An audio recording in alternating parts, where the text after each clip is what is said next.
Hello friends, मेरे story channel पे आप सभी का स्वागत है। मेरी आज की कहानी में है शादी की पहली रात। जैसे ही मैं और मेरे पति मूड बना रहे थे, वैसे ही दरवाजे पर ज़ोर से दस्तक हुई और मेरी बुआ सास की आवाज़ आई, बेटा बाहर आओ। जल्दी से मैंने कपड़े पहने और मन ही मन सोचने लगी, क्या तरीका है यह। बाहर आते ही उन्होंने कहा, आज तुम्हारी सुहाग रात है, सब अच्छे से करने की जिम्मेदारी तुम्हारे ऊपर है। बबुआ अभी नादान है। मैं शर्माते हुए मन में सोचने लगी, 4 महीने फ़ोन पर बात करने से ही समझ आ गया था कि आपके बबुआ कितने नादान हैं। मैंने बोला, ठीक है बुआ जी। बुआ जी बोली, बस जल्दी से पोता या पोती का मुंह दिखा दो, अब नेक काम में देरी बर्दाश्त नहीं होती। खैर, मैं अपने कमरे में आई और पति के साथ शरारत भरी बातें हुई और फिर वही हुआ जो होना होता है। लेकिन अगले कुछ दिन घर में मेहमानों का आना जाना लगा रहा। हर बार जब कोई महिला आशीर्वाद देती तो कहती, जल्दी से एक बच्चा दे दो। पहले तो मैं शर्मा जाती, लेकिन धीरे धीरे यह बात सुन सुनकर मुझे भी अब चिढ़ होने लगी थी। एक दिन मैंने पति से कहा, हमें डॉक्टर से मिलकर बच्चे के बारे में सोचना चाहिए। शादी को 6 महीने हो गए हैं। उन्होंने जवाब दिया, पागल हो क्या, शादी में खुद इतना खर्चा हुआ है, बच्चे की जिम्मेवारी एक बड़ी जिम्मेदारी है। कोई जो बोल रहा है बोलने दो, एक कान से सुनो और दूसरे से निकाल दो। मुझे गुस्सा आ गया और मैंने कहा, आप तो दिन भर घर से बाहर रहते हैं, सुनना तो मुझे पड़ता है। घर के लोग तो बोलते ही हैं। साल में एक बार फ़ोन करने वाले भी हेलो बोलने के साथ बात सीधा पूछते हैं, बहू को कुछ है, अब कैसे सबको जवाब दो। इस तरह पहली बार हमारी लड़ाई हुई। फिर एक दिन मेरी सास मुझे समझाने लगी, बेटा जल्दी बच्चा पैदा करो, यदि कोई दिक्कत है तो खुलकर बोलो, डॉक्टर से बात करते हैं। मैंने भी कह दिया, मैं तो चाहती हूँ पर आपके बबुआ नहीं चाहते हैं। अब घर में बवाल मच गया। किसी तरह मेरे समझदार ससुर जी ने समझाया और बात को ख़त्म किया। 2-3 दिन तो किसी ने कुछ नहीं कहा, लेकिन एक दिन शाम को फिर यही बात उठी। मेरे पति ने कहा, अभी मेरी कमाई इतनी नहीं है कि एक बच्ची की जिम्मेदारी ले सकूं। माँ ने तुरंत कहा, क्या बच्चे के पीछे करोड़ों खर्च होंगे? जब पैदा होगा तो अपने भाग्य से लाएगा।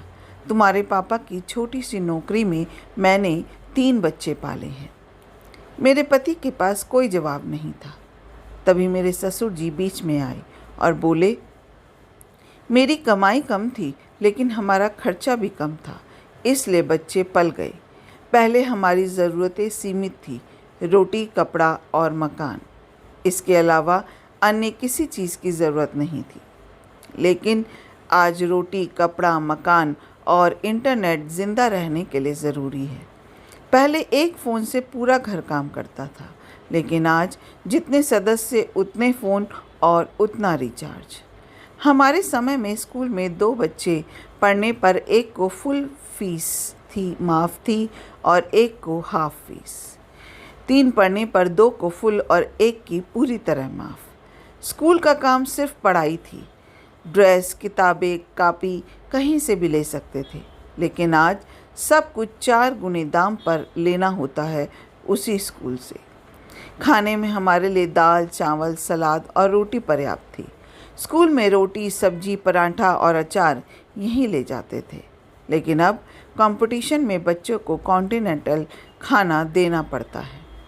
पहले साल में 1-2 बार बाहर खाना खाते थे और आज हफ्ते में 2 बार बाहर खाया जाता है।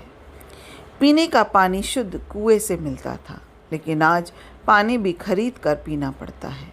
बुखार हो या सर्दी जुकाम, तेल मालिश करते ही बच्चे ठीक हो जाते थे, लेकिन आज छींक आने पर भी डॉक्टर स्पेशल केस में बच्चों को डाल देते हैं और हज़ारों का बिल बनाते हैं।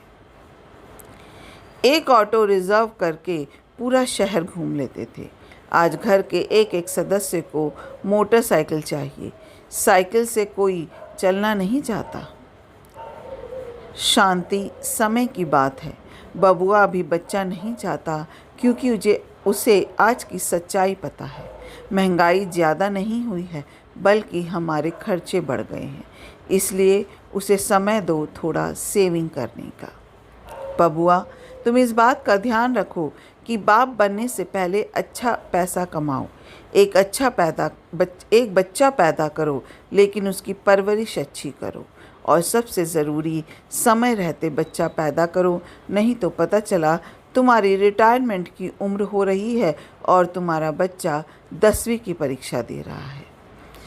उस दिन के बाद से घर में दोबारा बच्चे को लेकर चर्चा नहीं हुई और मेरे पति भी समझ गए। 2 साल बाद हमें एक बेटी हुई जिसकी परवरिश हम सब मिलकर करते हैं। घर के बड़े बुजुर्ग अगर समझदार हो तो घर हमेशा सही दिशा में चलता है और खुशहाली बरकरार रहती है। मेरी यह कहानी एक संदेश है कि हमें अपने खर्चों और जिम्मेदारियों को समझकर सही समय पर सही निर्णय लेना चाहिए। इससे न केवल हमारी ज़िंदगी बेहतर होती है बल्कि हमारे परिवार की भी खुशहाली बनी रहती है। अपना कीमती समय देने के लिए दिल से शुक्रिया। अगर आपको ये कहानी अच्छी लगी हो तो एक लाइक कीजिएगा, शेयर कीजिएगा और मेरे चैनल को सब्सक्राइब करना मत भूलिएगा। फिर मिलते हैं एक नई कहानी के साथ। जय हिंद।